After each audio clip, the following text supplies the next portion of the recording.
de l'évaluation. Voilà. Pour que dans le monde entier, particulièrement en Afrique, la culture de l'évaluation, voilà, fasse tache d'huile et que nous puissions des panélistes pour intervenir sur la question, sur la base donc des objectifs que nous avons définis. Et puis ensuite, nous allons aller dans un jeu de questions-réponses. Monsieur le ministre, parlementaires, distingués invités, la présidente du réseau, distingués invités, en vos rangs, grade, qualité, tout protocole respecté. Je vous exprime d'abord toute ma joie et le plaisir que j'éprouve de me retrouver aujourd'hui ici pour prendre part à cette importante rencontre consacrée à l'évaluation. Et cette présence également témoigne de toute la détermination, cette détermination renouvelée chez les nouvelles autorités du Sénégal de placer l'évaluation au cœur des processus de transformation systémique prévus dans l'agenda national de transformation Sénégal Horizon 2050. Parce que ceux qui ont suivi l'actualité sénégalaise depuis l'année dernière savent qu'il y a un nouveau régime qui est installé et que le 14 octobre 2024, nous avons lancé le référentiel. Et dans ce référentiel-là, vous pouvez constater effectivement que l'évaluation est positionnée comme un outil fondamental. Et tout récemment, dans le cadre donc du maillage institutionnel de cet écosystème de l'évaluation-là, un ministre auprès du chef de l'État chargé de piloter, de coordonner et d'évaluer l'agenda a été nommé. Pour vous dire qu'au Sénégal, nous sommes en plein processus de restructuration de l'écosystème, parce que nous savons que l'évaluation a été le maillon faible qui est aujourd'hui positionné comme principale explication des échecs multiples qui ont été engrangés depuis plusieurs années. Ça, tout le monde le sait. C'est pourquoi, si vous constatez les conseils des ministres qui sont passés depuis l'année dernière, le mot évaluation est revenu plusieurs fois dans le communiqué du Conseil des ministres. Même si, pour le moment, nous n'avons pas, effectivement, des dispositifs achevés pour pouvoir répondre à chaque fois et faire les évaluations nécessaires. Parce que l'évaluation, comme vous le savez, comme je l'ai constaté depuis que j'ai été nommé ministre, en diagnostiquant un peu l'écosystème, je me suis rendu compte qu'il y a 3 contraintes principales auxquelles le Sénégal n'a pas encore donné de réponse. La première contrainte, c'est l'acceptabilité, l'implication des autorités censées être évaluées. Parce que normalement, les requêtes d'évaluation proviennent des ministères, normalement, suivant la manière dont le dispositif est configuré.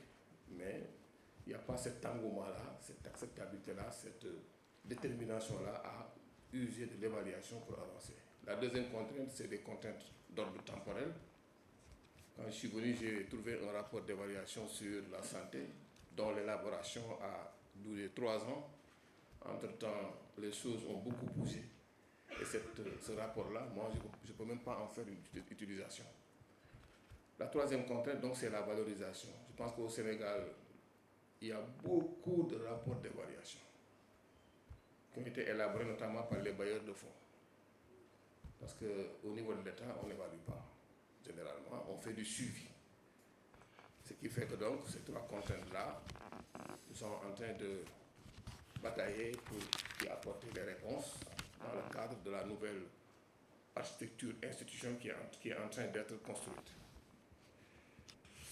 Je pense également que dans l'exemple du Sénégal, nous savons qu'en 2050, nous serons 40 millions et que si nous ratons cette évaluation pour en faire un outil de prospective, nous sommes en train de faire des errements qui nous mèneront vers des situations compliquées qu'on ne pourra pas résoudre. Et donc, au niveau de l'autorité publique au Sénégal, nous savons cela. Nous savons qu'aujourd'hui, pour faire une bonne prospective, il faut un bon diagnostic des problèmes. Faire un rapport correct, fidèle, à la situation correcte entre les objectifs qui sont déclinés dans le cadre de l'exécution référentielle, qui sont déclinés dans le cadre des documents pluriannuels de programmation des dépenses au niveau des ministères, et de voir la situation par rapport aux résultats qui sont obtenus. Je pense que l'évaluation sert donc à effectivement vérifier si les résultats déclinés, les résultats poursuivis dans le cadre des politiques publiques ont été obtenus, s'il y a des écarts, et de les expliquer. Et ceci peut permettre quand même d'aller de l'avant. Je pense que c'est cette compréhension qu'on en a au niveau du Sénégal et qui aujourd'hui, qui on analyse un peu l'écosystème, on voit que donc ceci n'est pas fait.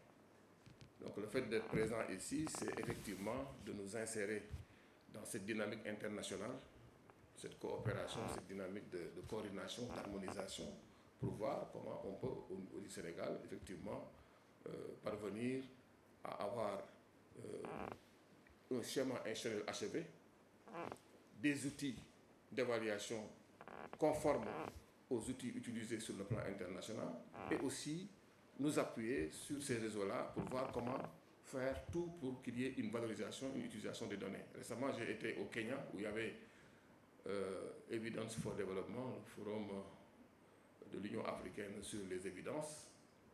Et effectivement, il y a ce problème en Afrique de l'appropriation de nos données. Quand je dis l'appropriation de nos données, c'est que la plupart des données que nous proposons ne sont pas demandées par les États, c'est demandé par ceux qui financent. Et ceux qui financent configurent les thèmes de référence selon leurs objectifs.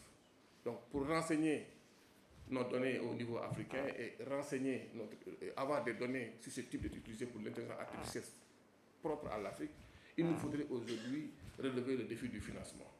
Parce qu'au Sénégal, on sait que effectivement, il y a quand même une chaîne qui est là, il y a une utilité effectivement qu'il faut avouer par rapport à ces fonds qui arrivent, mais au niveau de l'État, les données que nous voyons, les évaluations que nous voyons ne reflètent pas ce que l'État aurait dû commander. Ce qui fait qu'aujourd'hui, ce défi de financement-là, il faut qu'on le relève, et ceci nous permettra effectivement d'aller de l'avant. Aujourd'hui également, j'aimerais appeler davantage à coopérer. Nous sommes ici dans le cadre du réseau francophone, nous partageons une langue. Ce n'est pas quelque chose de négligeable. Je pense que les langues, on ne badine pas avec. Il faudrait aujourd'hui qu'on comprenne que les réticences qu'il y a au niveau des États par rapport à l'évaluation, la morosité des écosystèmes, ce qu'on constate comme bilan et qui est très mitigé, s'explique également par le défaut de coercition qu'il y a au niveau de nos États. Et ce défaut de contrainte pour pousser les autorités à s'immiscer, à s'engager dans l'évaluation, s'explique par le fait que, généralement, on confie l'évaluation à des personnes qui n'ont pas suffisamment de poids pour pouvoir représenter donc, ce patronage concernant l'évaluation. Si le président du Sénégal a décidé de me nommer ministre, logé à la présidence de la République pour s'occuper de l'évaluation, c'est effectivement pour éviter ce biais-là, qui fait que quand un ministre isolé demande quelque chose, ses autres collègues peuvent ne pas en faire une priorité. Aujourd'hui, il faut donc passer à des niveaux de responsabilité supérieurs pour pouvoir créer cette contrainte-là au niveau de ceux qui sont censés faire l'évaluation. Et plus on monte, plus c'est important.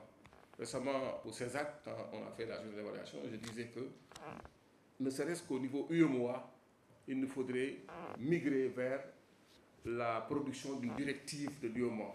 Ça pourrait aider.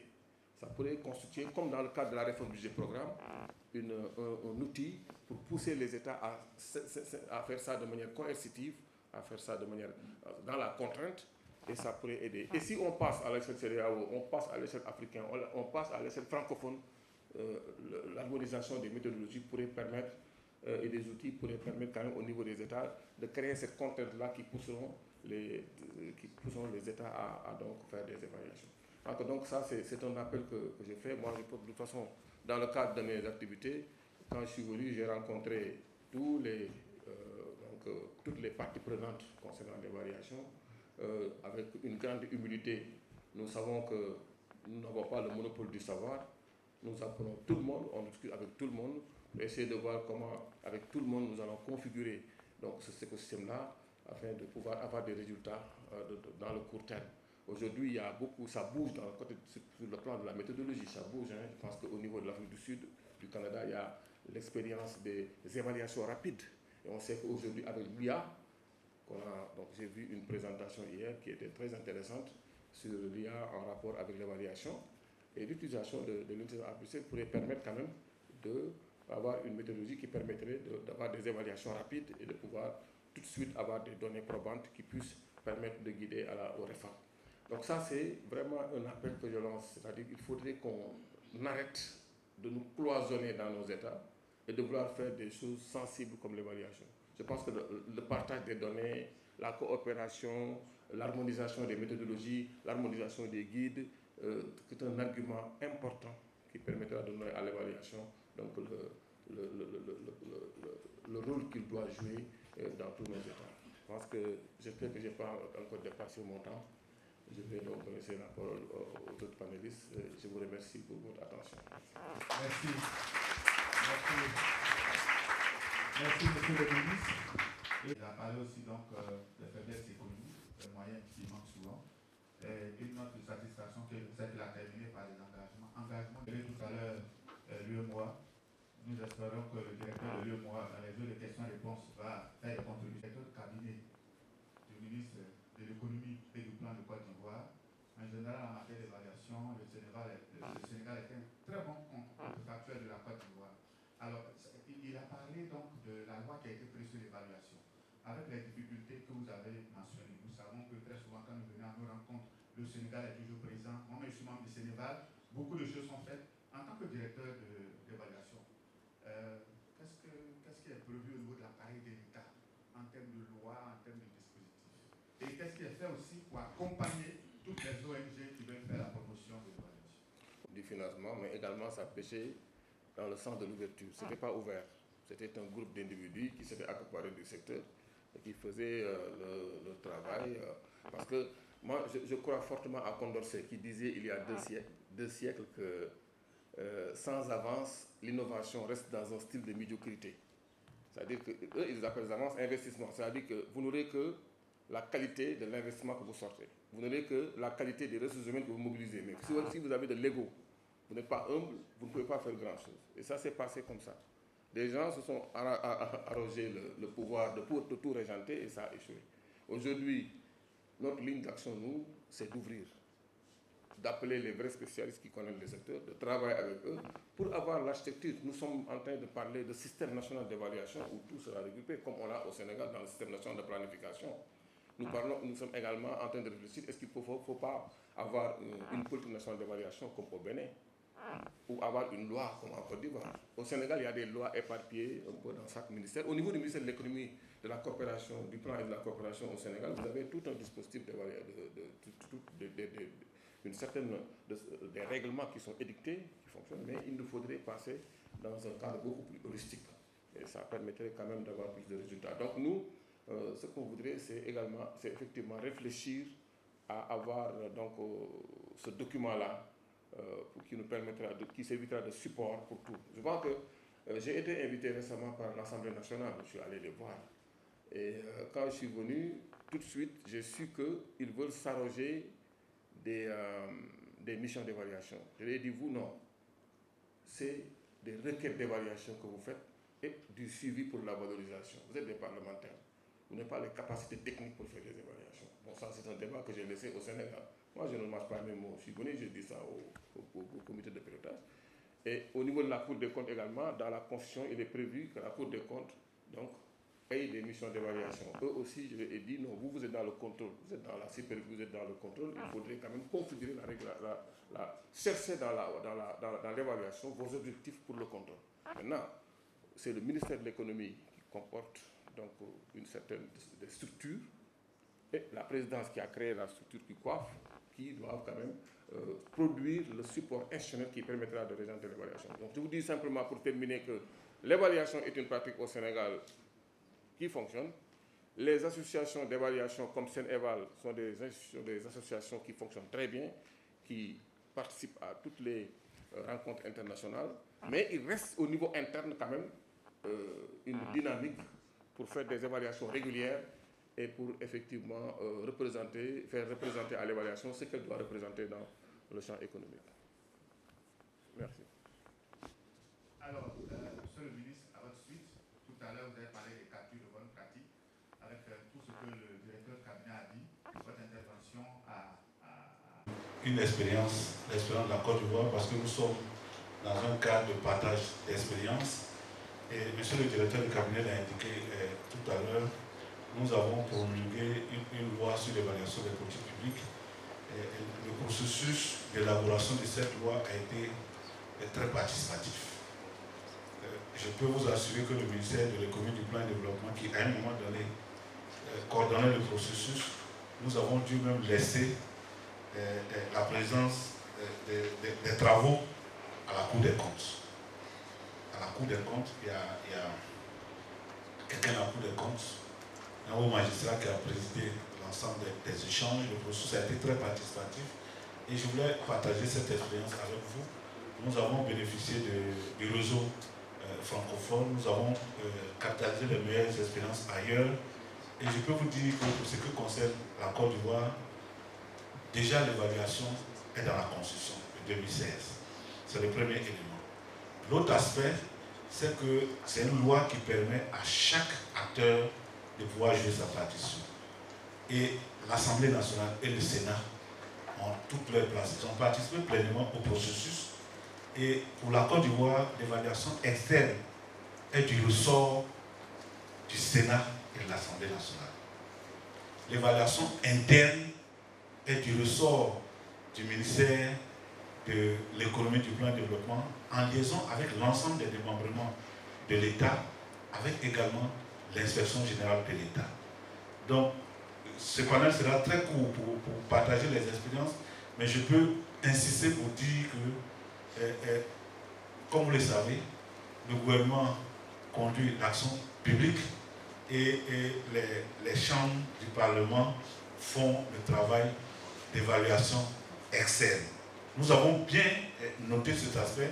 C'est pour vous indiquer que si vous conduisez un processus au niveau du Sénégal, il faut le faire de telle sorte que chaque acteur puisse jouer sa partition. En tout cas, c'est comme ça le processus de la Côte d'Ivoire a été conduit. Ce qui fait qu'aujourd'hui, quand Madame le ministre a présenté cette loi aussi bien à l'Assemblée nationale et au Sénat, nous avons eu une très forte adhésion au niveau des chambres du Parlement parce que ça permet à l'Assemblée nationale, au Sénat, de faire le contrôle de l'action de l'État. Je pense que c'est des aspects importants. Vous avez parlé des technicités et ce que la loi a prévu, c'est que le Sénat et l'Assemblée nationale s'appuient sur la Cour des comptes justement pour faire ce travail d'évaluation externe. C'est juste ces précisions que je voulais apporter, mais on aura l'occasion dans les détails de vous partager l'expérience de la Côte d'Ivoire qui, de notre point de vue, a été un processus très participatif avec l'implication de l'ensemble des partenaires. Merci beaucoup. Merci, monsieur le DG. L'évaluation de politique publique au niveau du Sénat. Et c'est là que je représente Madame la Présidente accompagnée de toute cette délégation. Alors je voudrais peut-être compléter le dire du directeur de l'évaluation du ministère du Plan pour dire au ministre sénégalais qui vient d'intervenir pour dire que je pense qu'il faut laisser l'Assemblée nationale jouer. Ah, ça marche, d'accord, ok. Il faut permettre...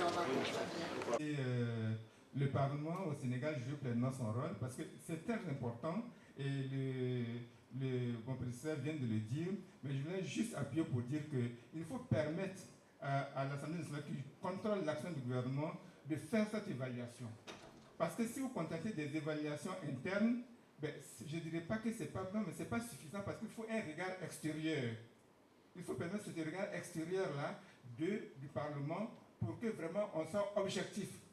Parce qu'on ne peut pas juge et partir en même temps. Donc, ce n'est pas possible. Donc, c'est pour là que j'insiste que le Parlement doit jouer son rôle pleinement de l'évaluation. Et en Côte d'Ivoire, nous l'avons bien compris. Et ça fait que nous avons mis en place des commissions d'évaluation au niveau de nos parlements. Et ces commissions-là jouent pleinement leur rôle. Et même au niveau du Sénat, je crois que l'Assemblée nationale a déjà fait une première évaluation parce que les commissions sont récentes. Et le Sénat vient de terminer sa première évaluation sur le transfert des compétences aux collectivités territoriales, qui est une spécificité du Sénat. Merci beaucoup. Alors nous allons considérer les contributions mobilisées. Je pense qu'il y a une dynamique d'optimisation qu'on pourrait faire pour éviter les redondances. Parce que des TDR, c'est des TDR pour moi. Je pense que récemment, j'ai été contacté par l'AFD pour l'évaluation des aires marines protégées au Sénégal, l'évaluation du centre d'enseignement professionnel. Et moi, je leur ai dit que c'est une évaluation externe. Il faut que vous soyez inclusif, que dans les TDR, qu'on puisse participer, qu'on soit d'accord sur les experts qui vont le faire. Pour optimiser, parce que aussi, on est dans un cadre de rareté. Dans les finances publiques, il y a beaucoup de problèmes. On ne peut pas se permettre, dans l'état actuel des finances publiques du Sénégal, j'ai parlé dans ce sens-là. Bon, je n'avais pas précisé. Parce qu'il y a une dynamique d'optimisation de l'argent utilisé pour l'évaluation qu'il faut avoir. Maintenant, la réflexion est lancée, tout le monde peut avoir son point de vue. Mais il faut éviter quand même les redondances, une politique évaluée par l'État. Bon, dans l'enseignement supérieur, ça se fait. On fait l'évaluation interne, après on fait l'évaluation externe, c'est moins coûteux. Parce que chaque école donne à l'ANACSUP, qui est l'autorité nationale d'assurance qualité de l'enseignement supérieur au Sénégal, de l'argent qui sert à payer les experts et tout. Mais je pense qu'il y a une réflexion. C'est pas qu'on doit recopier à chaque fois ce que tout le monde fait. Je pense qu'on peut discuter pour déterminer ensemble une dynamique qui nous permettra également d'intégrer une logique d'optimisation. Moi, je suis un professeur d'optimisation à l'université. Je fais l'économie industrielle. Donc, je calcule tout ça. On peut toujours travailler ensemble pour pouvoir trouver un modèle qui nous permettra de sauvegarder nos moyens et de faire jouer à chacun son rôle. C'est pourquoi j'ai dit ce que j'ai dit sur la Cour des comptes. Je sais que la Cour des comptes a des missions d'évaluation. Dans la Constitution sénégalaise, l'évaluation est bien dite. Mais c'est au niveau de la déclinaison au niveau sectoriel, au niveau terrain, que ça pose problème. Au Sénégal également, il y a une loi, hein. Il y a le cadre harmonisé du suivi et de l'évaluation qui a fait l'objet d'un texte.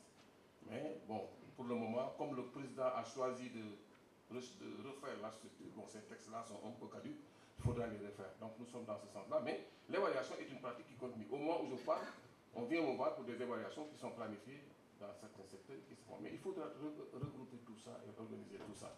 C'est tout le défi. Je vais juste finir pour dire que j'ai vu le texte en Côte d'Ivoire.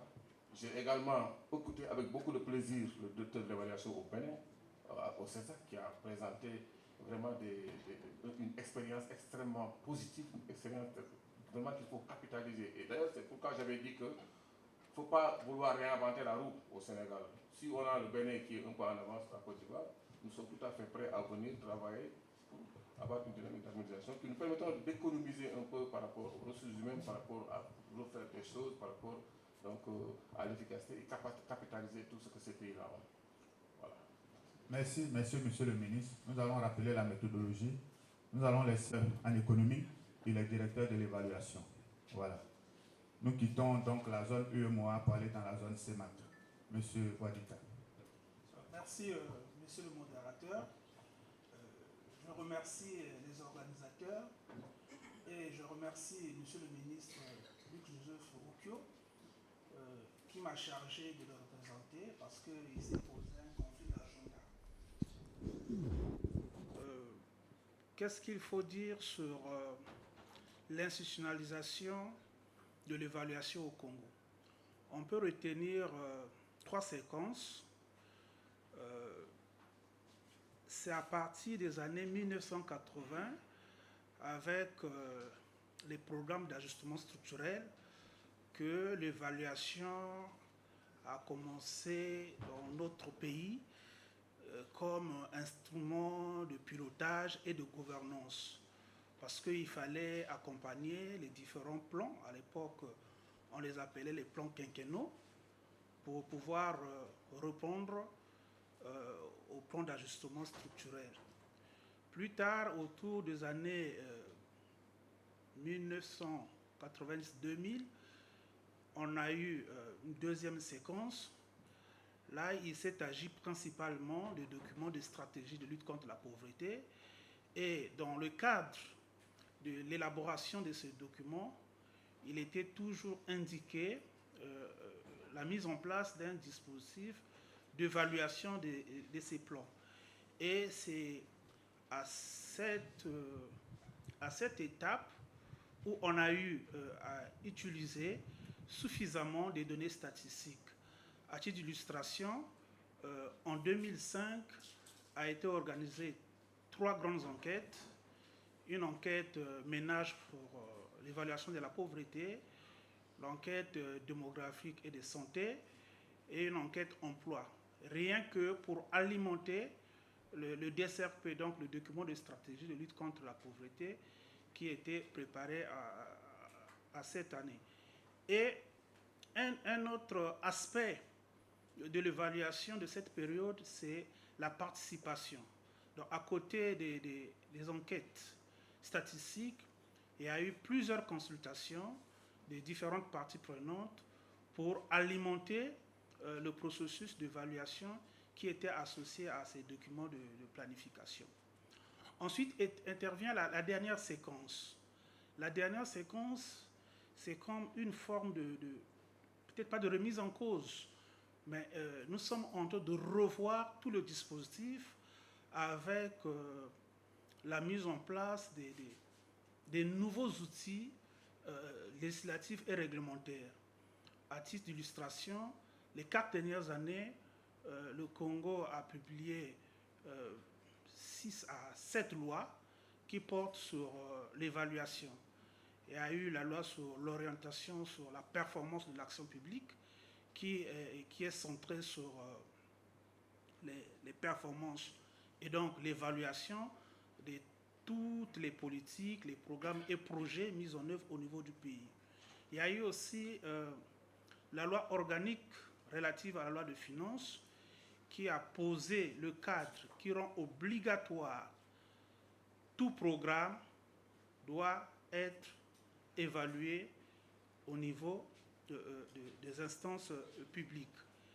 Et toujours pour cette dernière séquence, on a eu à mettre en place le cadre en ce qui concerne la réforme de l'État. On a mis donc un document de planification qu'on appelait plan stratégique de réforme de l'État. Et sous ce plan, il est prévu un dispositif de suivi-évaluation de toutes les réformes entreprises au niveau du gouvernement, pour l'ensemble des ministères et les établissements publics, ainsi que, bien entendu, les collectivités locales. Donc, voyez-vous, nous sommes partis d'une approche purement technocrate qui répondait aux besoins de bailleurs, principalement dans le cadre du plan d'ajustement structurel dans les années 1980, pour aboutir à une vraie appropriation du processus avec des textes législatifs et réglementaires qui nous accompagnent. Et ce n'est pas fini puisque nous y sommes encore. Nous préparons, en ce qui concerne les perspectives, nous préparons un texte qui va définir une sorte de coordination de tous les acteurs en charge de l'évaluation. Pour se greffer un peu au débat de tout à l'heure, nous avons déjà identifié la Cour des comptes et par rapport à cette perspective, au niveau de la Cour des comptes, ils ont modifié leur texte pour récupérer les attributions liées à l'évaluation. Nous avons aussi identifié les 2 chambres du Parlement, nous avons l'Assemblée nationale et le Sénat au Congo, et bien entendu la Direction générale du plan et la Direction générale de l'évaluation des réformes. Donc, ces entités au niveau public vont intégrer le cadre en préparation. Mais à côté, nous avons aussi la société civile. Nous avons aussi la société civile, par exemple l'Association congolaise de l'évaluation et d'autres ONG qui œuvrent dans le domaine de l'évaluation. Ça, c'est en termes de perspective pour ce que nous sommes en train de préparer sur l'évaluation. En termes de défis, je peux en citer 2. Le premier, c'est lié aux ressources humaines. Les ressources humaines en quantité et en qualité. Voilà, donc la plupart des évaluations que nous avons eu à mener au Congo ont été pilotés par des cabinets externes et il n'y a pas eu une véritable appropriation au niveau national. Et donc, cette faiblesse, d'ailleurs, qui a été documentée par une étude diagnostique réalisée en 2024 avec l'appui des partenaires, CLERFA, qui nous a appuyés, a identifié cette faiblesse liée aux ressources humaines. Et en réponse, le ministère en charge de la réforme de l'État a commencé à organiser des formations en interne. La dernière a eu lieu au mois de mai, donc récemment, toujours avec l'appui de CLERFA. C'est l'occasion aussi ici de remercier une fois de plus au nom de Monsieur le ministre ce partenariat qui est très fructueux, qui a commencé avec le diagnostic, qui se poursuit avec la formation. Et nous attendons encore beaucoup plus avec ce partenaire et peut-être d'autres qui peuvent être intéressés par ce que nous faisons au Congo. Le deuxième défi est lié, c'est un peu culturel. L'évaluation, elle n'est pas bien comprise au niveau des sphères de décision chez nous. L'évaluation est parfois confondue à l'audit, est parfois confondue au contrôle, à l'inspection. Et donc, dans certaines sphères de décision, lorsque nous parlons de l'évaluation, les gens sont un peu réfractaires. C'est comme si, ces gens-là viennent pour fouiller, pour sortir des cadavres, des placards. Et donc, cette façon de voir freine un peu le développement du métier et l'expansion de cette culture de l'évaluation que nous appelons de tous nos voeux. Ça, c'est une faiblesse, mais la réponse que nous proposons au niveau du ministère, c'est la communication. Donc, chaque fois que nous menons des activités techniques, nous prenons le soin de communiquer, d'associer les médias pour bien expliquer ce que nous entendons par évaluation. Et le dernier défi que j'aimerais évoquer ici, bien entendu, c'est le nerf de la guerre, c'est le financement. Voilà, et ça c'est comme quelque chose qu'on peut trouver dans plusieurs pays en développement. Tout est tellement prioritaire et l'évaluation a du mal à mobiliser assez de ressources pour accompagner effectivement sa mise en œuvre. Et donc c'est l'occasion aussi d'appeler les partenaires qui déjà travaillent avec nous. L'UNFPA par exemple a eu appuyé quelques activités liées à l'étude diagnostique. Donc nous sollicitons que ces organismes, ces partenaires continuent à être à nos côtés pour faire éclore cette culture d'évaluation. Nous y tenons. Qu'est-ce qu'on peut encore ajouter? Lorsqu'on a évoqué des défis et des réponses, bien entendu au niveau interne, parlons du financement, nous travaillons aussi en collaboration avec le ministère du Plan à mettre en place d'autres mécanismes de financement alternatifs pour pouvoir financer l'évaluation. Puisque, comme je l'ai évoqué tantôt, les attributions d'évaluation sont partagées au niveau des ministères, c'est principalement le ministère du Plan et le ministère en charge de la réforme de l'État. Et donc, nous travaillons avec le ministère du Plan en synergie pour pouvoir identifier d'autres sources de financement susceptibles, bien entendu, d'accompagner l'évaluation. Voilà dans un premier temps ce que je peux partager avec vous. Je vous remercie.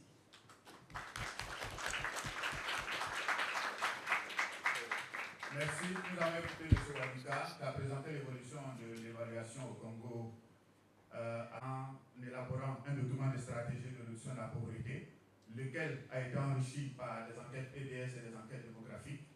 Alors, il est venu maintenant à l'époque contemporaine en 2021-2025 avec la nomination le 15 mai 2021 du ministre auprès du Premier ministre M. Wadika.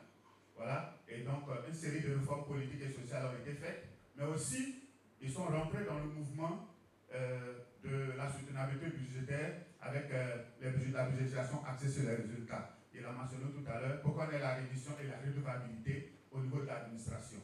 Après cela, il a fait mention de 3 grands défis.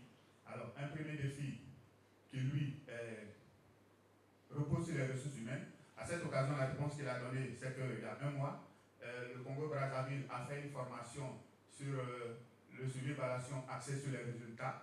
Il a mentionné tout à l'heure. Le deuxième défi, c'est un défi culturel et sémantique. Donc, il a dit que les gens n'ont pas une très bonne compréhension de l'évaluation, qu'ils le confondent avec les audits et le contrôle. Et le troisième défi, lui, il est économique et lié à la question de financement. Mais ce qui est intéressant, c'est que dans l'énoncé des défis et les appels à la réponse, il a cité la contribution très importante des partenaires au développement. Donc, c'est sur la chute de ces idées que nous allons introduire le troisième panéliste, M. Marco Segone. Je rappelle que M. Marco Segone travaille à l'UNFPA, mais avant, il était à l'UNICEF. Il a une très bonne expérience du système des Nations Unies. Il a travaillé aussi à UN Women. Voilà. Il a été vice-président de Eval Partner et il a dirigé aussi l'UNEG, voilà, qui est donc le groupe qui réunit au niveau du système des Nations Unies tous les évaluateurs. Donc c'est un homme de métier, c'est un homme de terrain, et voilà. Et un élément aussi que M. Marco Segone a dans sa besace, c'est qu'il encadre aussi les évaluateurs émergents. Voilà. Et tout à l'heure, j'ai oublié de le signaler, à la fin donc de ce panel, nous allons faire quelque chose de symbolique, voilà, avec lui et les évaluateurs émergents. M. Marco, voilà, tout à l'heure. Merci beaucoup, monsieur le modérateur, Ses Excellences, ministres, parlementaires, directeurs, distingués invités, chers collègues, et particulièrement les jeunes évaluateurs. C'est avec un immense plaisir que je me joins à vous pour l'ouverture de la conférence FIF 2025. Je tiens à féliciter sincèrement RFE, le RIS et le ministère de l'économie, de la planification et du développement de la Côte d'Ivoire pour leur vision qui a permis d'organiser cette rencontre essentielle. Le thème de la conférence, naviguer dans la complexité des transitions, résonne profondément avec les réalités de notre monde interconnecté.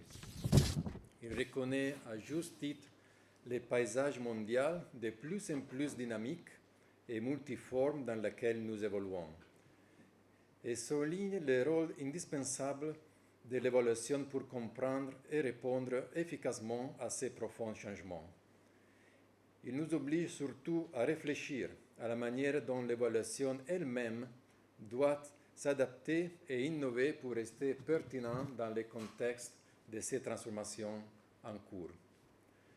Nous nous réunissons à ces moments critiques marqués par des changements mondiaux importants, allant de l'escalade des tensions géopolitiques et du creusement des écarts en matière de financement du développement aux crises environnementales urgentes, en passant par l'influence croissante des changements technologiques et la propagation de la désinformation.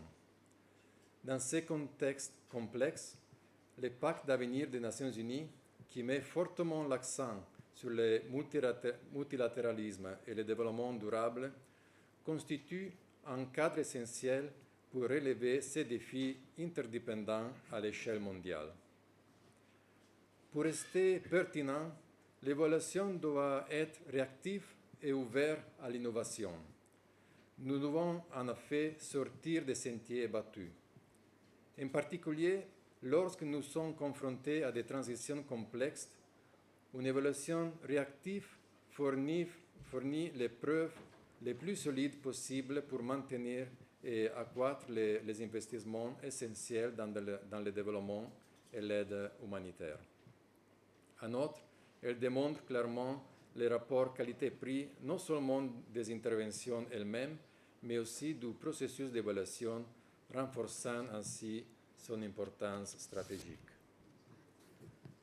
L'intégration de l'intelligence artificielle offre des possibilités passionnantes et transformatrices pour améliorer les pratiques d'évaluation, en stimulant à la fois l'innovation et l'efficacité.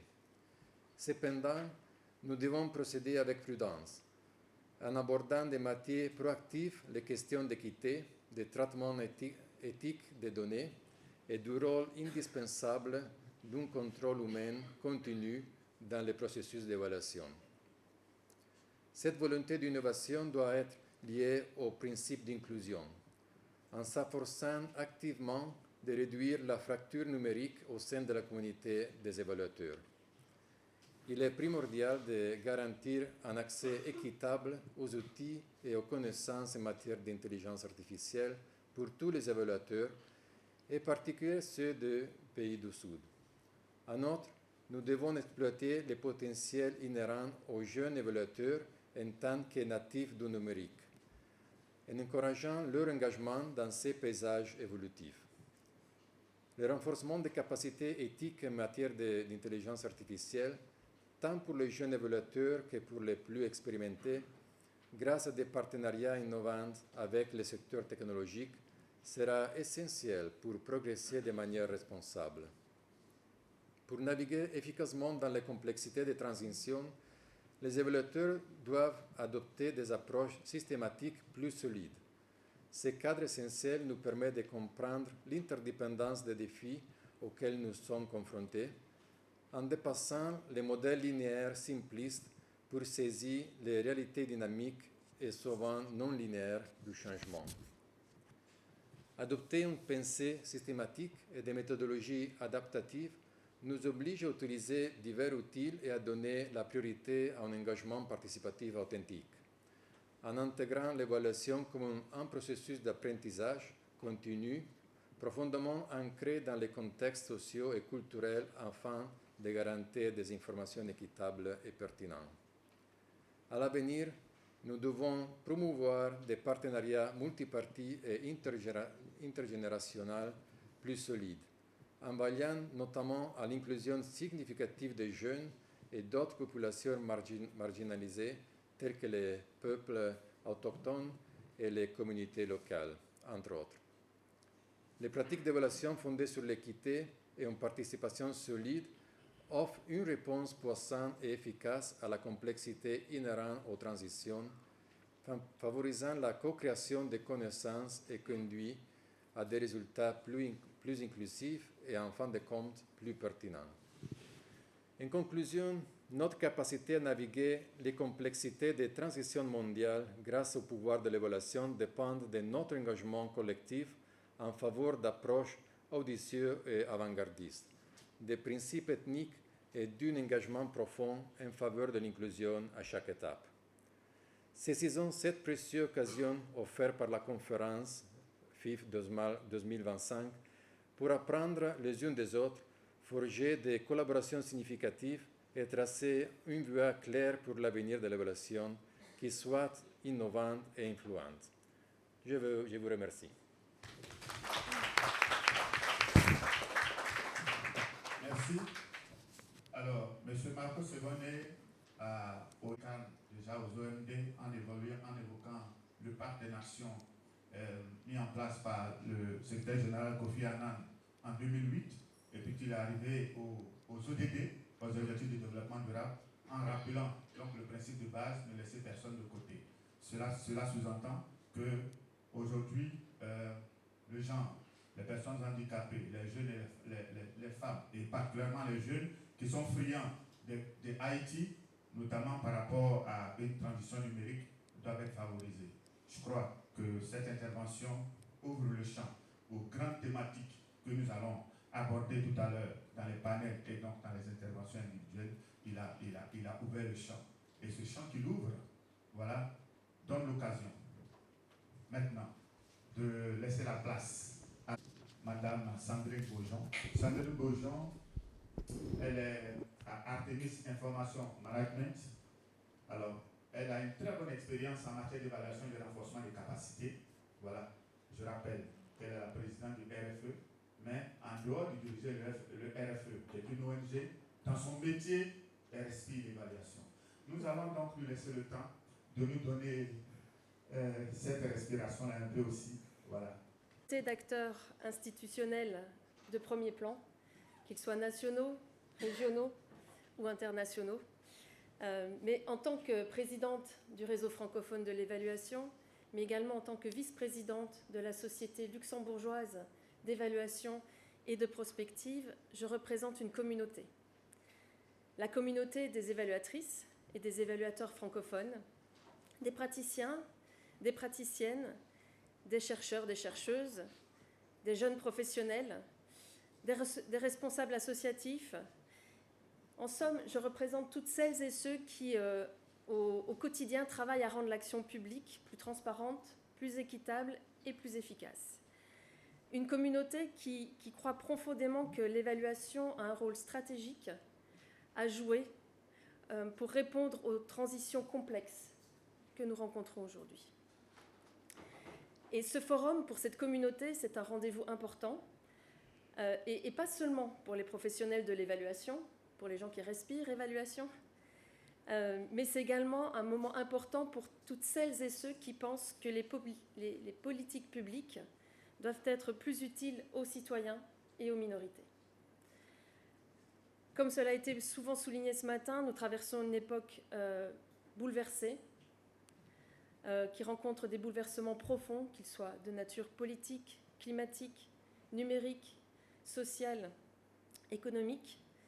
Et au milieu de tout cela, une question essentielle qui nous anime toutes et tous aujourd'hui: comment évaluer des politiques publiques dans un monde qui change vite, qui devient de plus en plus complexe, souvent même imprévisible? Et c'est exactement la question que nous avons voulu placer au cœur de ces 2 jours de forum, avec ce thème, naviguer dans la complexité des transitions. Et ce thème traduit un besoin pressant, celui de réinterroger nos pratiques d'évaluation dans un monde bousculé et d'interroger la capacité de l'évaluation à rester pertinente, utile et crédible.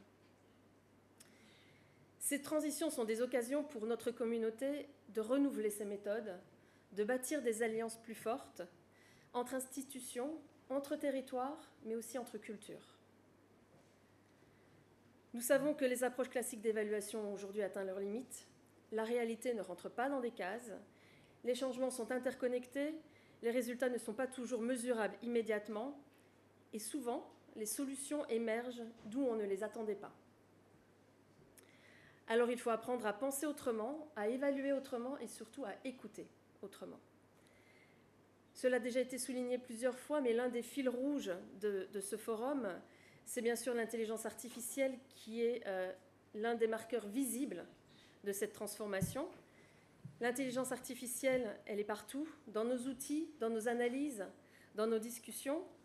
On pourrait être tenté de s'en méfier et choisir de ne pas l'utiliser, ou au contraire, de l'adopter sans réserve. Mais d'une manière ou d'une autre, on sait qu'on doit trouver un équilibre.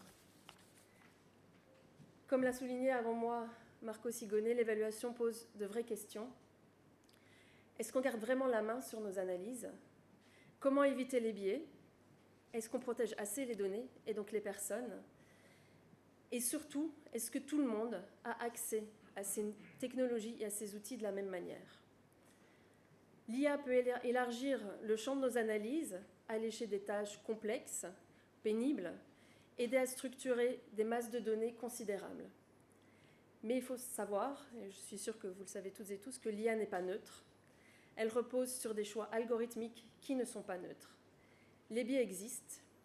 L'IA ne doit pas remplacer le regard critique, l'expertise et le jugement humain. C'est à nous, évaluateurs et évaluatrices, de poser les règles du jeu, de construire une intelligence artificielle au service de l'évaluation et non pas le contraire. Un autre fil rouge de ce forum, ce sont les approches systémiques. Nous ne pouvons plus découper les politiques en silos. Nous ne pouvons plus isoler une politique d'un contexte, ni ignorer les effets indirects, les tensions entre objectifs et les interdépendances entre secteurs.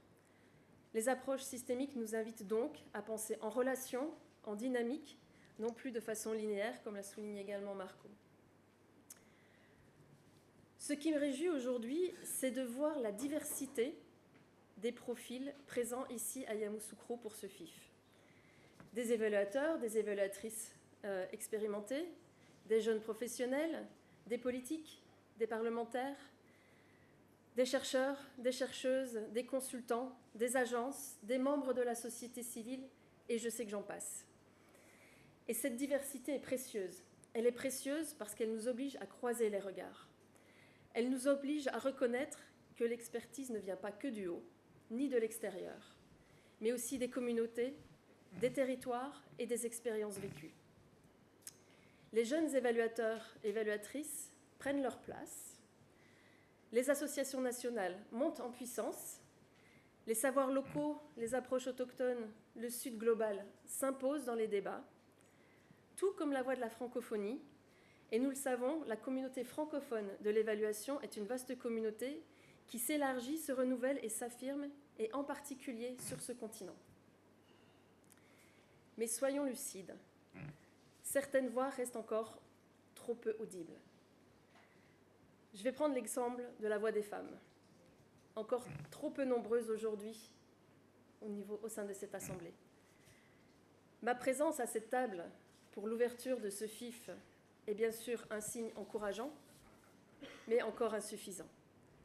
D'une manière générale, nous devons aller plus loin et faire de cette diversité une véritable réalité structurelle, pas une exception, ni le résultat d'une politique du faire-valoir ou de la discrimination positive. Cette diversité, elle renforce notre légitimité collective en tant qu'évaluateurs et évaluatrices, et surtout, elle renforce la pertinence de nos évaluations.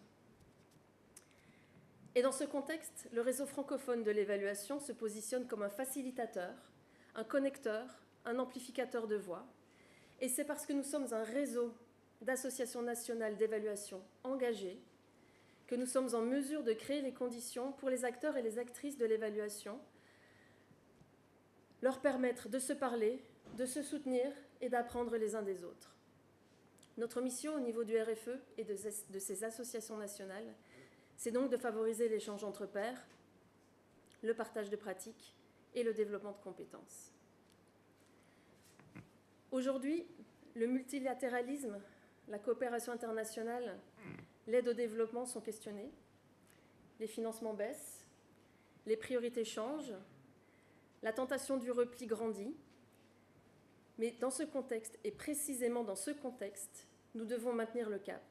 Préserver des espaces d'évaluation indépendants, des espaces comme celui-ci où nous pouvons nous rencontrer et échanger.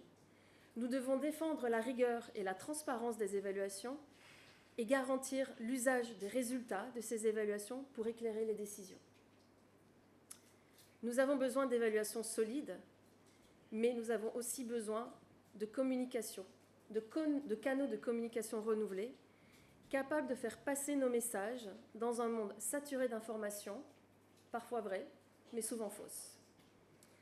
Cela suppose d'innover, de mobiliser aussi des savoirs issus des sciences cognitives, des neurosciences, des pratiques collaboratives, pour justement faire en sorte que les messages de l'évaluation passent au niveau du plus grand public. Donc pour cette communauté, ce forum est véritablement une chance. C'est un temps de respiration, un temps pour prendre du recul, un moment pour débattre, pour apprendre, pour se remettre en question, pour se renforcer collectivement et aussi pour savoir que nous ne sommes pas seuls face aux transitions que nous traversons. Alors je vais vous inviter toutes et tous, pendant ces 2 jours, à être curieux, à partager vos doutes autant que vos réussites, autant que vos certitudes, à sortir des sentiers battus, à écouter celles et ceux qu'on entend encore trop peu, à imaginer ensemble ce que pourrait être une évaluation transformatrice. Je vous remercie pour votre attention et je vous souhaite un excellent cours. Merci Madame la Présidente. Nous avons écouté donc la Présidente à l'issue en tant que Présidente du RFE de Plan de corps, la question de la place de l'évaluation face à un monde en mutation dans les environnements multisectoriels. Et le défi qu'elle a soulevé, c'est que nous ayons à l'idée un certain nombre de marqueurs. Premier marqueur sur le champ géospatial de l'implantation ou de l'élaboration de l'évaluation. Un autre marqueur sur l'intelligence artificielle, c'est un défi. Comment on l'utilise, comment on s'en sert. L'autre marqueur qu'elle a soulevé, c'est la question de la diversité. Elle a bien précisé, ce n'est pas une question de genre, ce n'est pas une question de primauté des femmes, mais c'est une question de diversité. Et puis elle a terminé par nous appeler sur le fait que, quoi qu'il en soit, il faut mener des actions de promotion de l'évaluation. Et pour ce faire, elle a demandé de faire appel à un certain nombre d'outils techniques, l'interdisciplinarité, mais aussi la communication, qui est essentielle. Et puis elle a terminé par la nécessité, pour nous tous, d'être à l'écoute, de nous donner la main d'association pour faire avancer l'évaluation. Parce que quoi qu'il en soit, dans ce monde en mutation, si nous voulons être résilients, si nous voulons que le développement se fasse, l'évaluation à sa place. Non seulement comme outil de décision, mais nous allons rappeler tout à l'heure avec ce que le directeur de cabinet du ministre de l'économie du plan du Côte d'Ivoire a dit. Le réseau ivoirien de suivi et évaluation est en train de réfléchir avec le ministère du plan et le ministère de la fonction publique à ce qu'on fasse de l'évaluation un métier. Voilà. On pense aussi à faire en sorte que l'évaluation aussi soit enseignée comme une discipline. Pourquoi pas une école doctorale. Donc c'est autant de réflexions qui sont nourries, je crois qu'elle a ramassé dans son intervention. Elle nous a dit que dans les 2 jours qui vont suivre, elle estime que les grandes thématiques donc, de ce FIFE vont permettre d'aborder les questions et de proposer donc des solutions à nos gouvernements, à nos structures. Voilà. Je voulais rappeler que j'ai omis quelque chose du représentant du ministre auprès du Premier ministre chargé de la réforme. Il a mis l'accent sur un élément qui est le contrôle citoyen. Voilà, c'est important. C'est important de le dire parce qu'ils ont mené des actions au niveau du Congo-Brazzaville là-dessus. Ceci étant, nous avons écouté nos différents panélistes.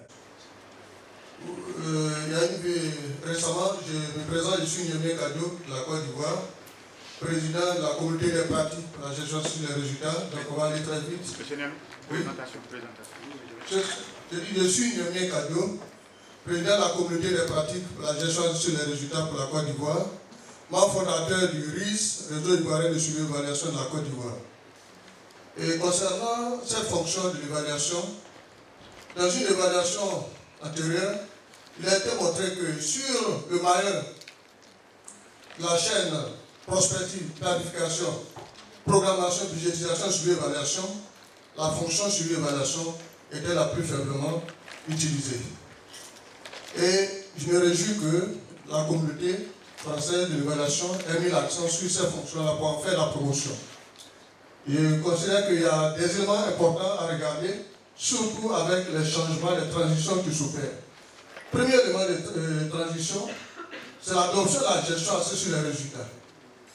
Et cette approche-là a été développée, admise par la plupart des pays et des partenaires. Et il impose quoi? Il impose une chaîne de résultats. Les résultats sont à différents niveaux, généralement 3 ou 4.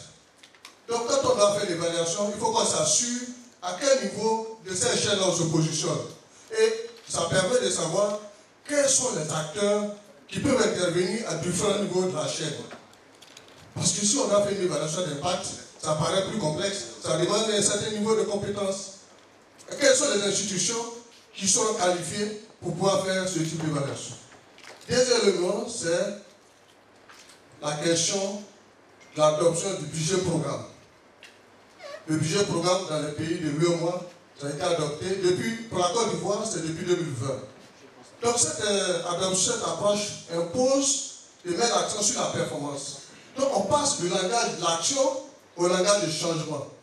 Mais selon la gestion sur les résultats, le résultat est un changement qui peut s'observer, qui peut être mesuré. Mais est-ce qu'on est tous qualifiés pour rendre compte du changement dans une intervention? Ça, c'est une problématique qui se pose. Et finalement, on se retrouve maintenant avec l'introduction de l'IA, avec les innovations technologiques. C'est vrai, on prend les lois, mais une loi, quand elle est prise, il faut qu'on regarde quels sont les tests d'application qu'on va prendre pour pouvoir définir les conditions les meilleures pour que l'évaluation puisse se faire. Donc voilà un peu la contribution que je voulais faire à ce niveau des échanges. Merci.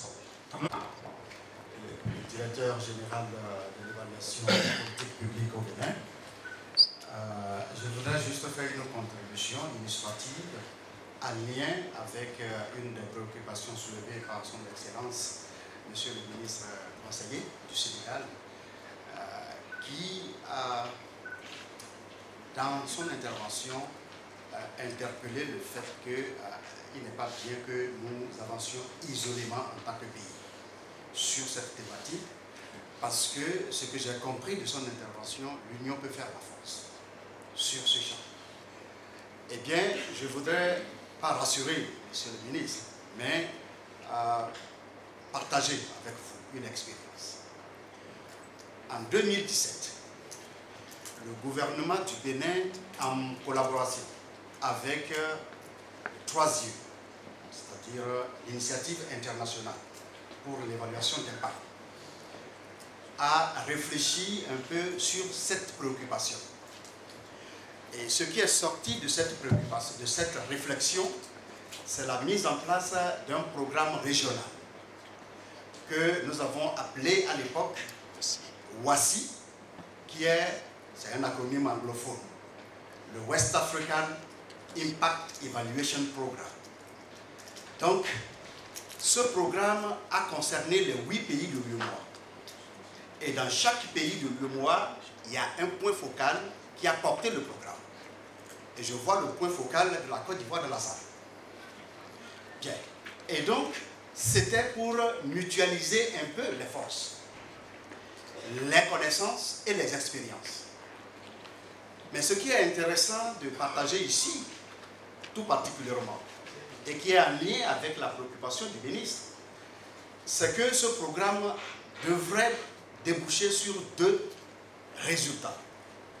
Le premier, c'est l'élaboration d'une directive communautaire pour l'ensemble des pays de l'UEMOA, de façon à faire de l'évaluation des politiques publiques un critère de convergence de tous les pays, comme il y en a d'autres. Parce que nul ne peut être satisfait d'être heureux tout seul. Bien. Deuxième objectif de cette initiative, c'est la création d'un fonds de financement des évaluations. Et à l'époque, ce fonds a été partagé avec le président de la Banque ouest-africaine de développement, qui a accepté le principe et s'est engagé à le porter. Dans cette salle, j'ai plein d'acteurs de la commission de l'UEMOA ici. Alors, ce programme a été expérimenté pendant 3 ans de phase pilote, à l'issue de laquelle le gouvernement du Bénin a officiellement transféré le programme à la commission de l'UEMOA. Et le président de la commission de l'UEMOA a aussi officiellement répondu au gouvernement du Bénin pour dire qu'il était preneur de ce programme pour l'ensemble des pays de la communauté. Et donc, je voudrais faire ce partage avec l'assistance pour dire que ces préoccupations que soulève le ministre sont des préoccupations dont les réflexions ont commencé depuis 2017 et elles se poursuivent.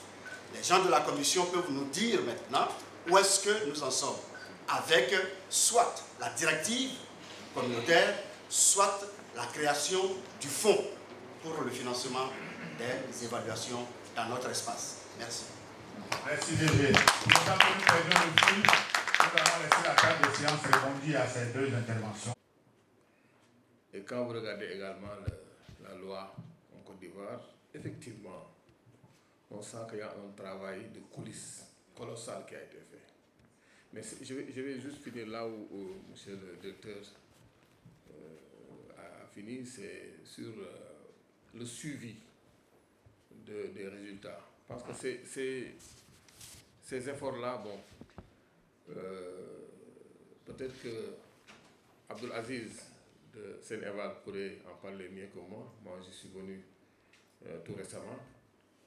C'est pourquoi moi, j'avais planifié il y a quelques mois, bon, je n'ai pas encore fait, une grande rencontre pour essayer de faire le bilan de tout ça au Sénégal, avec les partenaires béninois, ivoiriens, pour faire.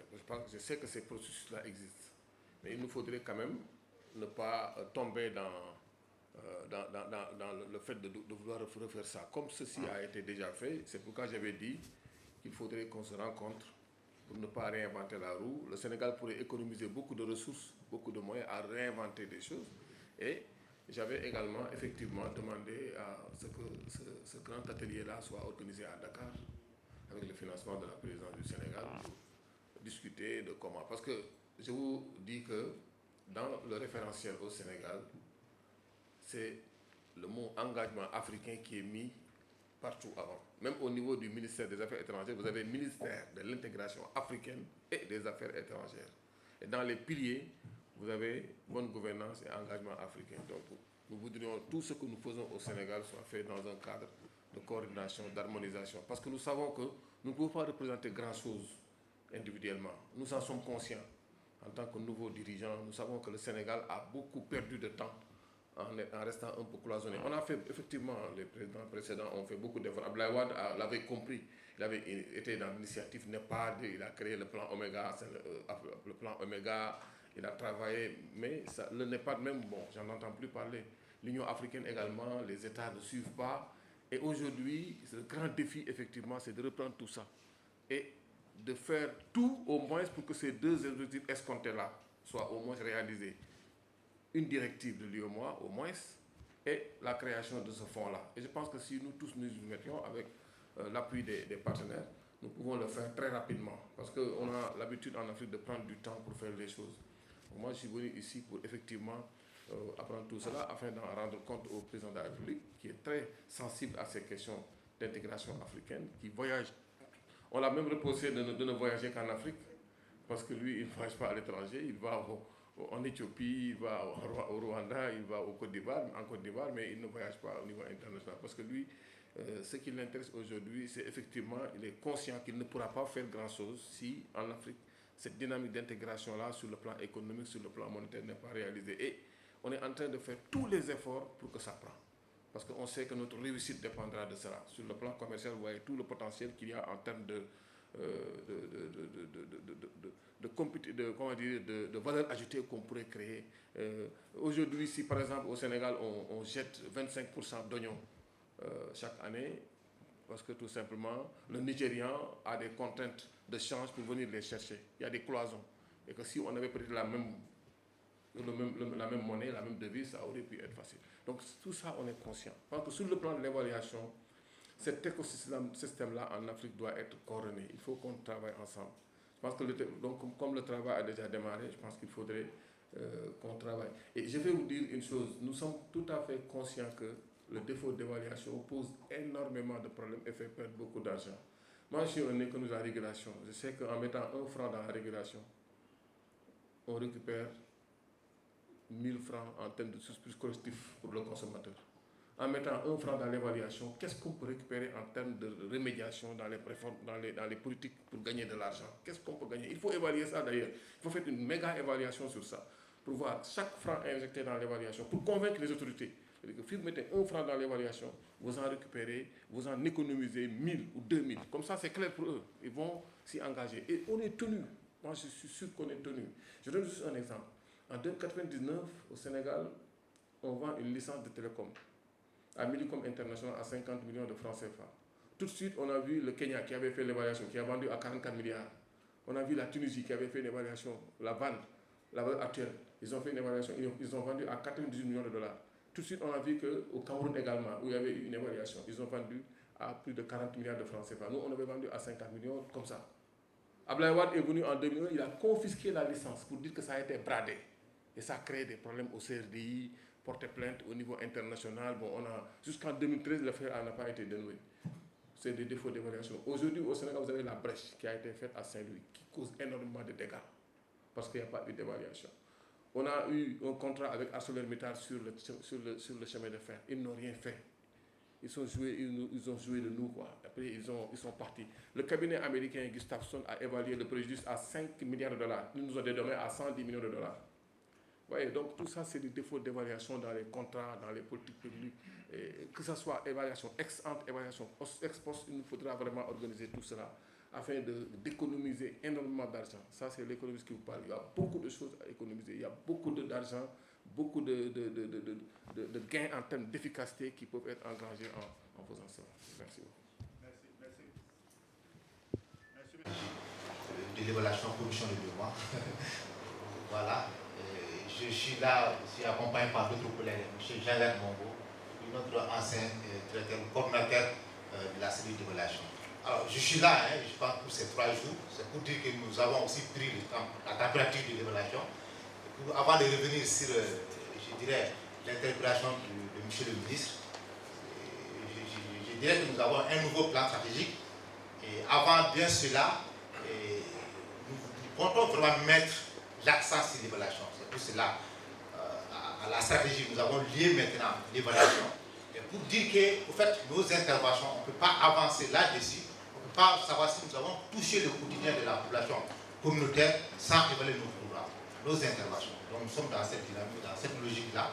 Et ça est en train d'être renforcé avec le nouveau plan stratégique. Et je reviendrai demain en détail lors d'une présentation individuelle sur notre approche en la matière.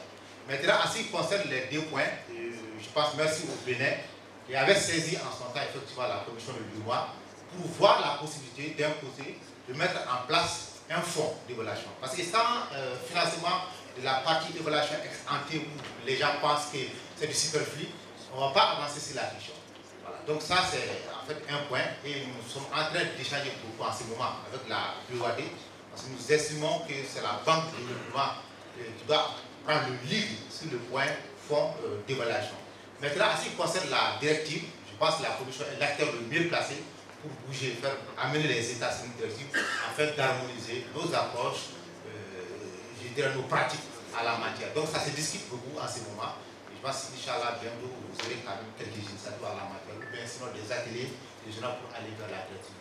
Merci, monsieur le modérateur. Avec votre permission, s'il vous plaît, vous voulez voir si vous pouvez laisser juste Jacques Bongo intervenir 1 minute avec aussi l'ancien formateur. Que nous accordons à la fonction d'évaluation comme instrument d'aide à la gouvernance et l'institutionnalisation, parce que les débats sur le fonds d'évaluation, le fonds régional et la directive, de façon sous-jacente, c'est l'institutionnalisation et M. Bounou fait bien de rappeler tous ces contextes. Mais si l'UMOA a édicté la directive 06-2009 sur la gestion des budgets programmes, et il est important qu'elle s'engage également dans l'accompagnement des États, dans l'harmonisation justement des pratiques évaluatives et tous les instruments de référence en matière d'évaluation.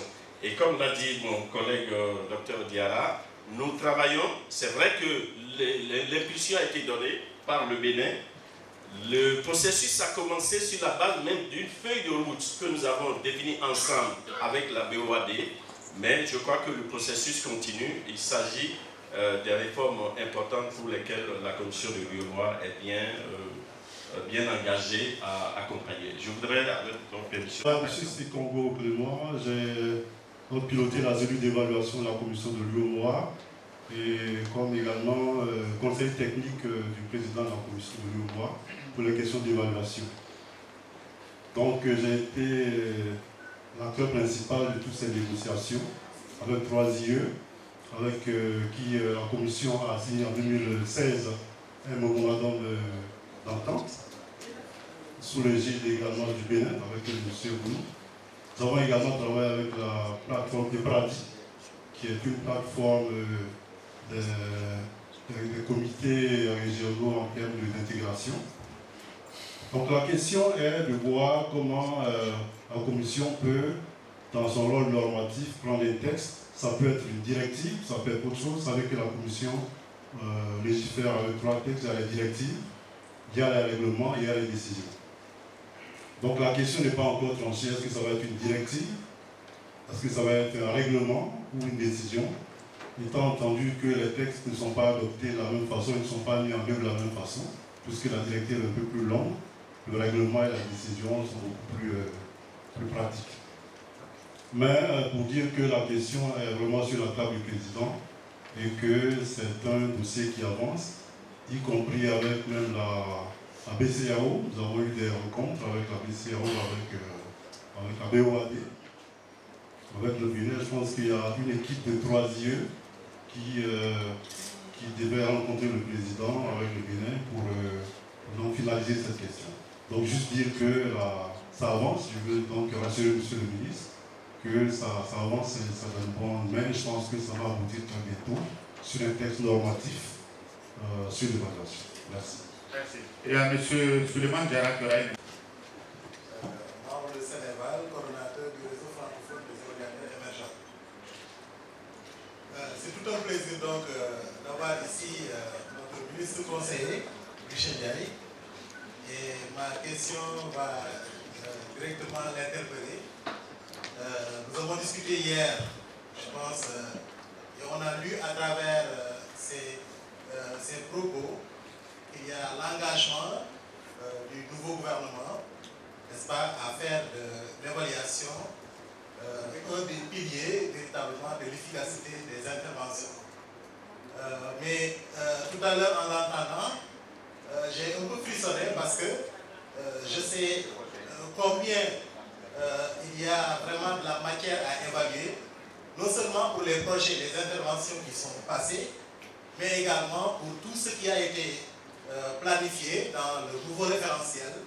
Et j'ai déjà envie de lui poser la question, comment comptez-vous véritablement vous y prendre? Parce que l'évaluation également, c'est le temps. Hein? Il faut non seulement évaluer, prendre les rapports d'évaluation, faire une utilisation efficiente, n'est-ce pas, de ces rapports d'évaluation pour que l'on puisse faire autrement et mieux que ce qui a été fait. Et si on ne joue pas en fonction, n'est-ce pas, du temps, on risque naturellement de faire peut-être comme ceux qui ont passé, de parler beaucoup d'évaluations, mais en réalité, pour faire des évaluations et après utiliser ces évaluations, ça risque de poser énormément de problèmes. Donc, je voudrais véritablement vous demander, est-ce que vous pensez déjà à l'implication de toutes les ressources, n'est-ce pas, qui sont disponibles chez vous et qui sont prêtes à vous accompagner naturellement dans cette dynamique-là, hein, pour d'abord configurer et consolider cet écosystème de l'évaluation au Sénégal avant véritablement de mettre en application et en jeu la dynamique d'intégration de la pratique évaluative au niveau régional. Je vous remercie. L'UNICEF. Pour l'Afrique de l'Ouest et du Centre, donc c'est un grand plaisir d'être avec vous, prendre la parole. Je remercie bien sûr aussi avec mes collègues de l'UNICEF Côte d'Ivoire, nous venons ensemble. Et bien sûr, comme très important de reconnaître que ces échanges sont très importants, nous avons la chance à l'UNICEF de pouvoir collaborer avec les différents gouvernements donc de la région, l'Ouest et Central Africa, région principalement francophone, mais aussi la partie anglophone, dans le cadre donc, des capacités, développement des capacités nationales dans l'évaluation, mais aussi en termes donc, de l'institutionnalisation de l'évaluation. Donc ces forums, bien sûr, est très important pour nous et nous invitons aussi donc, par rapport donc, aux différents ateliers à venir prendre part à l'atelier spécifique pour l'importance des évaluations, pour accélérer les résultats pour l'enfance, les jeunes, donc les adolescents et les jeunes. Nous sommes dans un continent quand même extrêmement jeune, avec plus de 60% de la population qui a moins de 25 ans. Donc si nous voulons changer des choses dans le continent africain, il faut commencer donc, par investir dans les capitales humaines. Donc ceci dit, donc, je vous invite vivement et je profite de cette occasion pour remercier également et féliciter les organisateurs, à commencer par également le RIS, mais également le ministère du Plan, que l'UNICEF Côte d'Ivoire accompagne également. Merci. Le directeur exécutif du réseau ivoirien de suivi d'évaluation. Et je prends le micro pour intervenir parce que nous sommes co-organisateurs de cette activité, certes, mais on ne saurait réussir cela sans vraiment l'appui de certaines personnes. C'est le panel d'ouverture et c'est le lieu pour moi de le dire, de le signifier. Parce que souvent, à la cérémonie de clôture, il y a du monde à cause des plans de vol qui souvent quittent très tôt. Il faut dire que le RIS, comme on l'a dit, c'est le réseau des professionnels de l'évaluation, né en 2005 et formalisé en 2008. Vous savez, pour la petite histoire, chaque réseau a sa petite histoire. Et je dirais que nous sommes le bébé du ministère du Plan. Parce que c'est dans une des salles du ministère du Plan que nous avons tenu notre première réunion en tant que société civile. C'est pour dire que depuis le début, on a été soutenu Et il y a eu vraiment une main qui nous a permis d'aller de l'avant. Et cette main, c'est le ministère du Plan et du Développement. C'est le lieu pour moi de dire merci, et un grand merci à Madame la ministre et à toute son équipe, au directeur de cabinet, qui lui, vraiment, chaque fois qu'on le sollicite, est disponible, sans compter l'équipe dynamique qui l'accompagne, en citant le DG, Cissé Marcelin, et M. Ndia Youssouf, qui est le directeur suivi d'évaluation.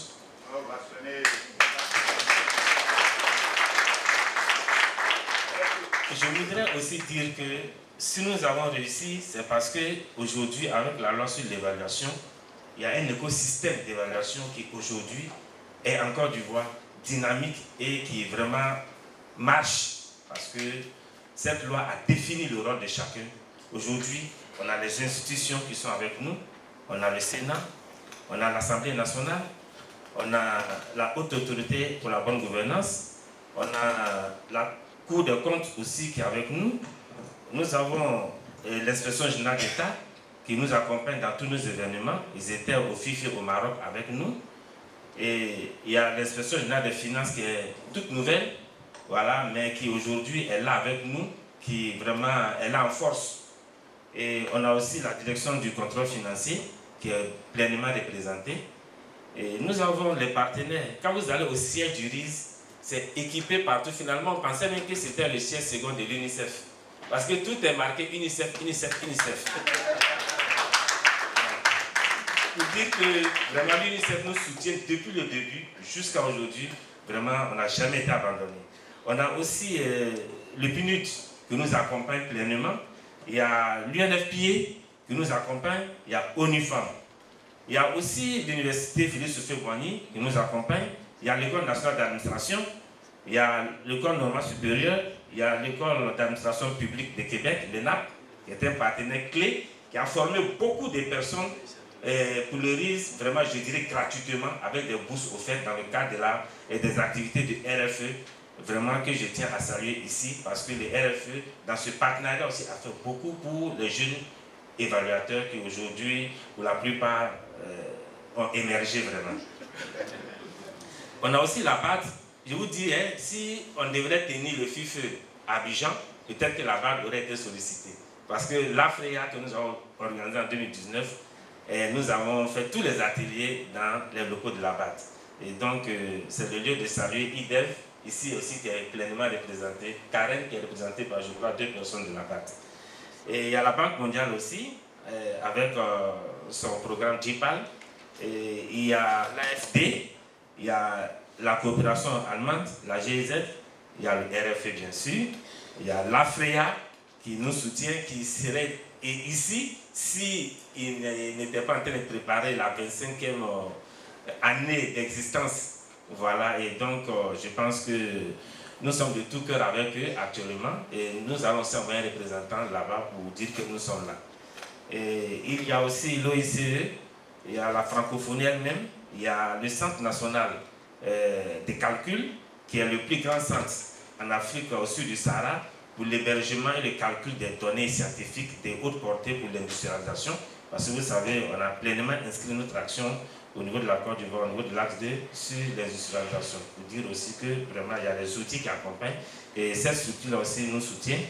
Et il y a l'École nationale de statistiques, économie et d'application qui vraiment nous offre aussi ses locaux, toutefois qu'elle est sollicitée. Et puis on a aussi l'initiative 3IE, voilà, l'initiative internationale d'impact. Voilà, il faut dire, la liste est longue, et c'est ceux qui nous ont vraiment soutenus pour cette activité que nous avons mentionnée là. Et pour aller dans la dynamique et dans ce que le DG, disons, a dit tout à l'heure.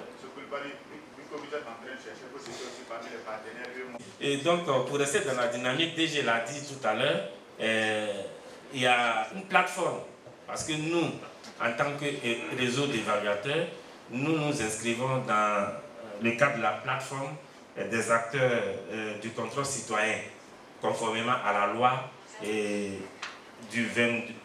à la loi 2022 96 du 14 décembre 2022 relative à l'évaluation des politiques publiques mises en place en partenariat et avec tous les acteurs que nous sommes. Il faut dire, saisissant cette opportunité et pour anticiper, le RIS a signé une convention avec l'Université Félix-Houphouët-Boigny pour mettre en place ce que nous appelons le Centre ivoirien de réflexion et d'action en évaluation, le CIRAE, qui aujourd'hui, j'en parle ici parce qu'il y a beaucoup d'associations sœurs ici qui sont là. C'est pour leur dire aussi qu'ils pourraient aussi s'inscrire dans cette dynamique parce que l'expérience de la Côte d'Ivoire aussi aujourd'hui est partagée.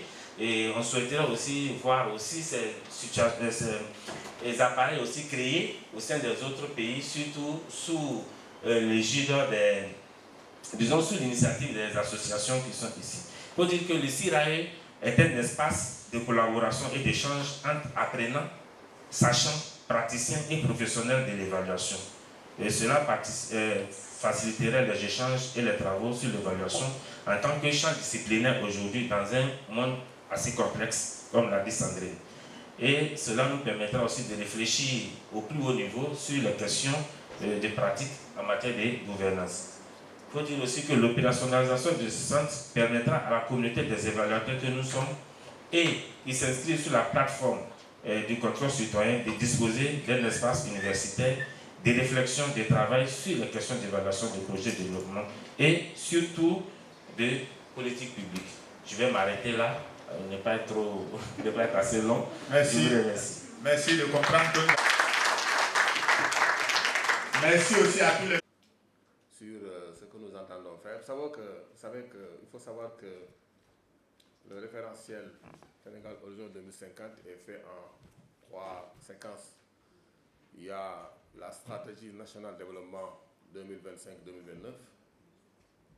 Il y a le master plan 2024-2034. Il y a les objectifs à l'horizon 2050. Donc c'est 3 séquences. C'est pour effectivement prendre compte des besoins d'évaluation à chaque fois, avoir les marges pour faire les rétroactions stratégiques dans les options stratégiques. Donc ceci est prévu. Parce que nous savons que nous partons d'une situation de finances publiques qui ne favorise pas la possibilité d'obtenir les résultats escomptés tels qu'on les veut. Nous avons 25 réformes environ à lancer à partir de 2024 et 30 grands projets qui sont en train d'être lancés un à un. Donc ça, le ministre en charge du pilotage et de l'évaluation va s'occuper de ça. Mais concernant l'écosystème global que nous sommes en charge de piloter, j'ai déjà rédigé des TDR que je vais partager avec les consultants qui vont être mobilisés pour faire le diagnostic, le point sur les capacités d'évaluation au Sénégal. Il nous faudra faire il faut que nous sachions ce qu'il y a comme ressources humaines dans tous les domaines, par exemple. Il faut qu'on sache également quels rapports ont été faits selon un horizon déterminé à partir de 2021 ou à partir de 2020, faire le bilan de toutes les évaluations faites et de leur niveau de valorisation, leur qualité, une méta-évaluation également dedans, et également calculer l'indice donc des capacités d'évaluation du Sénégal. Comme ça, on va avoir une cartographie de tout ce qu'il y a au Sénégal dans un rapport complet qui va être produit. Donc ça, c'est ce qui va être fait dans les prochains mois. Ça nous permettra de savoir effectivement ce qu'il y a au Sénégal en termes de capacité et tout. Parce qu'on n'avait pas fait ce travail-là qui a été fait depuis 2009, je pense, au Bénin. Et il nous faudra faire ce travail-là déjà pour le cas du Sénégal. Donc ça. Maintenant, pour le suivi, je pense qu'au niveau du ministère de l'économie, de la coopération et du plan, il y a la DEP, la direction de l'évaluation et du suivi des politiques et programmes publics, qui s'occupe malheureusement seulement du suivi des projets financés dans le cadre de la coopération. Sauf pour la Banque mondiale et le FMI, dont les projets sont suivis au niveau du ministère des Finances et du Budget. Donc il y a une certaine organisation un peu compliquée de l'écosystème. Donc on est en train de voir effectivement comment on va faire. Mais il y a suivi évaluation qui est donc fait, piloté au niveau du ministère de l'économie et des finances avec des textes, j'en ai parlé du CAS, le cadre harmonisé de suivi évaluation. Et on va faire ce diagnostic-là pour voir avec tous les experts, de manière très inclusive, ce qu'il y a lieu de faire, de connivence maintenant avec donc, les pays étrangers, le réseau francophone, l'UEMOA et tout ça. Voilà ce que je voulais ajouter. Effectivement, il faut remercier également la RFE, le RFE du moins, le réseau francophone d'évaluation, ceux qui ont organisé ce forum-là. Je remercie également la direction d'évaluation, Sindia, et tous les services attachés qui nous ont réservé quand même un très bon accueil depuis que nous sommes là et qui nous ont bien traités. J'ai vraiment à exprimer toute ma satisfaction par rapport à cela et je vais en rendre compte au président. Merci beaucoup. Docteur Koulibaly, pour votre intervention. Notre modérateur qui a fait un excellent travail. Et je pense qu'avec cette conférence d'ouverture, nous avons posé le cadre. Vous l'avez vu, il y a de nombreux sujets qui se posent, de nombreux sujets, des questions qui ont été mises sur la table. Et je suis sûre que vous êtes toutes et tous aussi impatients et impatientes que moi à démarrer nos échanges. Donc je vous propose peut-être de s'arrêter là avec cette séance d'ouverture et de pouvoir démarrer nos activités et traiter les sujets qui nous tiennent à cœur. Merci Sandrine. Dans l'intervention de M. Marquet Segonnet, vous avez mis l'accent sur les évaluateurs émergents. C'est cela que j'ai appelé ici. Et vous avez entendu beaucoup d'évaluateurs émergents. Nous allons faire un passage de flambeau. Nous allons prendre cette torche et la remettre. On va demander à nos panélistes de descendre. Et rapidement. Vidéo si possible. N'oubliez pas d'envoyer vos... Merci beaucoup. Alors maintenant, vous allez me mettre en face. Monsieur le photographe, allez-y.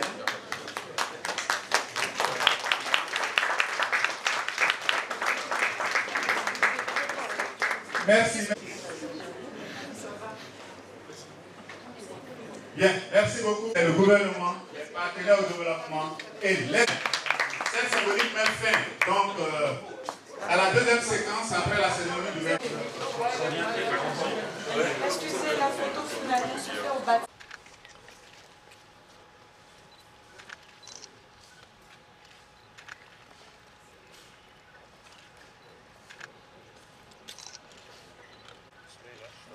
C'est bon.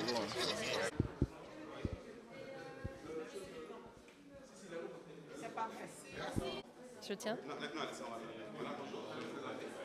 Oui, bonjour, je m'appelle Sandrine Beaujean et je suis la présidente du réseau francophone de l'évaluation. D'accord, alors c'est quoi le FIFE pour cette organisation de 2025? Quels sont les objectifs? Alors le FIFE, c'est le Forum international francophone de l'évaluation que le RFE organise tous les 2 ans et qui réunit tous les praticiens, tous les partenaires et tous les amis de l'évaluation. Et cette année, notre objectif, l'intitulé de notre forum, c'est naviguer dans la complexité des transitions. Et notre objectif cette année, c'est plus particulièrement de voir dans quelle mesure l'intelligence artificielle peut nous aider dans notre métier d'évaluateur et d'évaluatrice, et également de voir comment nos approches d'évaluation doivent évoluer dans un contexte devenu très complexe, avec un ensemble de bouleversements politiques, économiques, environnementaux et sociaux. Concrètement, comment est-ce que les choses vont se passer au cours des 2 journées? Alors maintenant que la séance d'ouverture est terminée avec les autorités, nous allons entamer une journée et demie de panel, de discussion autour de ces enjeux qui sont cruciaux aujourd'hui pour l'évaluation, et en particulier pour l'évaluation dans le monde francophone. Quelles sont vos attentes à la fin de ce séminaire? Alors nous sommes venus ici à Yamoussoukro avec énormément de questions qui se posent pour nos métiers, pour nos compétences. Et mes attentes en tant que présidente du réseau francophone de l'évaluation, c'est donc de trouver des réponses à toutes ces questions, avoir l'occasion d'échanger avec les évaluateurs et les évaluatrices du monde francophone et ensemble voir comment, dans ce contexte complexe, on peut continuer à faire de l'évaluation rigoureuse et utile. Et après à Abidjan, quelles sont les perspectives du FIFE?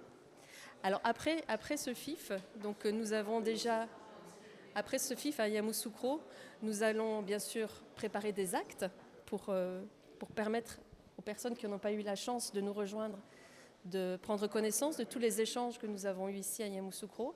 Et nous avons identifié plusieurs thèmes sur lesquels nous allons travailler, notamment l'institutionnalisation de l'évaluation, la professionnalisation, mais également l'intégration du genre dans les évaluations. Merci beaucoup. Je suis Dr Koulibaly Mamadou. Je suis le directeur exécutif du RIS, entraîné par RIS, Réseau ivoirien de suivi et d'évaluation, au niveau de la Côte d'Ivoire. D'accord. Cette année, la Côte d'Ivoire abrite le FIF, qui est le lieu essentiel de la Côte d'Ivoire. Quelles sont vos attentes? Merci. Avant de parler de mes attentes, je vais d'abord dire merci à un certain nombre de personnes qui ont facilité l'organisation de cette activité. D'abord, je commence par le président du RIS, le ministre Adama Diawara, ministre de l'Enseignement supérieur et de la Recherche scientifique, qui lui est le président du réseau des professionnels de l'évaluation en Côte d'Ivoire. Et c'est sous sa dynamique poussée que nous avons pu recevoir d'abord l'organisation de cette activité. C'est le lieu pour moi aussi de dire merci à Madame la ministre du Plan et du Développement, Madame Nialé Kaba, qui porte l'évaluation et qui nous aide à aller de l'avant. Et cette édition, 6e édition du Forum francophone international d'évaluation est placée sous son égide. C'est aussi le lieu pour moi de dire merci à Madame la présidente du Sénat, Madame Kandia Kamara, qui vraiment nous a soutenus dans cette organisation.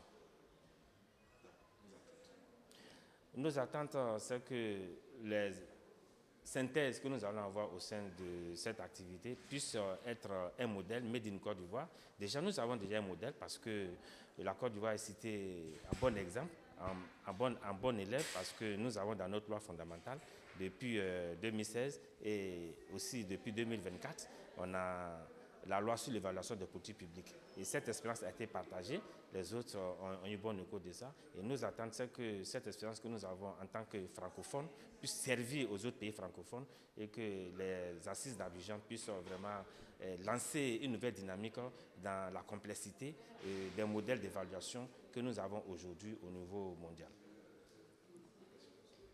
Merci. Merci, je suis M. Marcelin Cissé, je suis le directeur général du plan au ministère de l'économie, du plan et du développement. D'accord, alors ce forum, 6e édition du FIF, a réuni plus de 20 délégations, les gens qui sont venus apprendre les services de la Côte d'Ivoire. Et vous, au niveau de la République de Côte d'Ivoire, quels sont les résultats attendus en termes de ce forum? Merci beaucoup de nous permettre de préciser un peu l'importance de ce forum international francophone d'évaluation. C'est un forum très participatif, très inclusif, qui réunit aussi bien les administrations publiques, les élus, les parlementaires, les sénateurs, les ONG internationales, la société civile internationale, le secteur privé. C'est un forum qui est très inclusif et qui se tient habituellement tous les 2 ans. Et cette année, à l'initiative de Mme Nialé Kaba, ministre de l'économie du plan de développement, la Côte d'Ivoire a accepté d'abriter cette 6e édition. Et vous l'avez indiqué, cette 6e édition réunit plus de 20 délégations extérieures. Il vous souviendra que la Côte d'Ivoire, à l'initiative de Mme le ministre de l'économie du plan de développement, a fait adopter la loi sur l'évaluation des politiques publiques, laquelle loi a été promulguée par le chef de l'État le 14 décembre 2022. L'objectif principal de cette loi, c'est d'institutionnaliser l'évaluation des politiques publiques en Côte d'Ivoire. Et quand on parle d'évaluation des politiques publiques, l'idée essentielle, c'est d'optimiser les résultats de développement, de faire en sorte que les politiques publiques qui sont conduites aient un meilleur impact sur le bien-être des populations.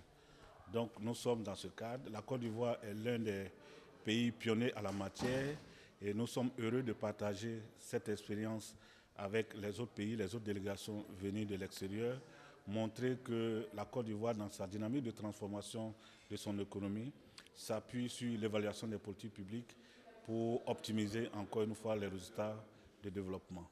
Et je voudrais indiquer que le thème du forum de cette année, c'est de naviguer dans des contextes, des environnements complexes, avec un accent particulier sur l'intelligence artificielle.